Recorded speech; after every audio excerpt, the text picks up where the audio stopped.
Sometimes people say to me, "You've been talking about this for 40 years. Have things gotten any better?"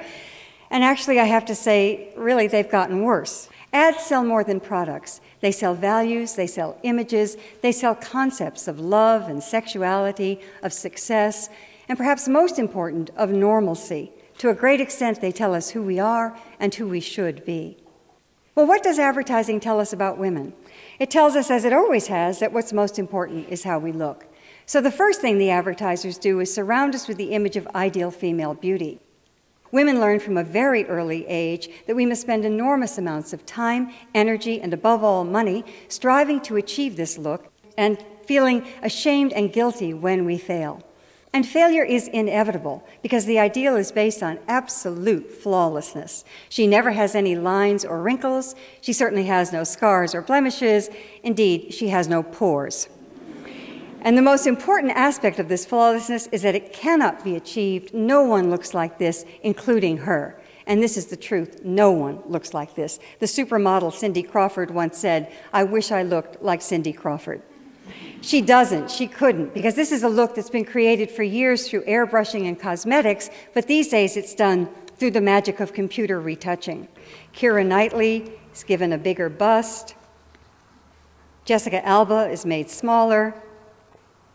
Kelly Clarkson, well, this isn't interesting. It says slim down your way, but she in fact slimmed down the Photoshop way. You almost never see a photograph of a woman considered beautiful that hasn't been photoshopped. We all grow up in a culture in which women's bodies are constantly turned into things, into objects. Here she's become the bottle of Michelob.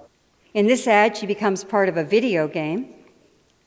And this is everywhere, in all kinds of advertising. Women's bodies turned into things, into objects. Now, of course, this affects female self-esteem. It also does something even more insidious. It creates a climate in which there's widespread violence against women. I'm not at all saying that an ad like this directly causes violence. It's not that simple. But turning a human being into a thing is almost always the first step toward justifying violence against that person. We see this with racism. We see it with terrorism. It's always the same process. The person is dehumanized, and violence then becomes inevitable. And that step is already and constantly taken with women. Women's bodies are dismembered in ads, hacked apart. Just one part of the body is focused upon, which of course is the most dehumanizing thing you could do to someone. Everywhere we look, women's bodies turned into things and often just parts of things. And girls are getting the message these days so young that they need to be impossibly beautiful, hot, sexy, extremely thin, and they also get the message that they're going to fail, that there's no way to really achieve it. Girls tend to feel fine about themselves when they're 8, 9, 10 years old, but they hit adolescence and they hit a wall, and certainly part of this wall is this terrible emphasis on physical perfection. So no wonder we have an epidemic of eating disorders in our country and increasingly throughout the world. I've been talking about this for a very long time, and I keep thinking that the models can't get any thinner, but they do. They get thinner and thinner and thinner. This is Anna Carolina Reston, who died a year ago of anorexia, weighing 88 pounds, and at the time she was still modeling. So the models literally cannot get any thinner. So Photoshop is brought to the rescue.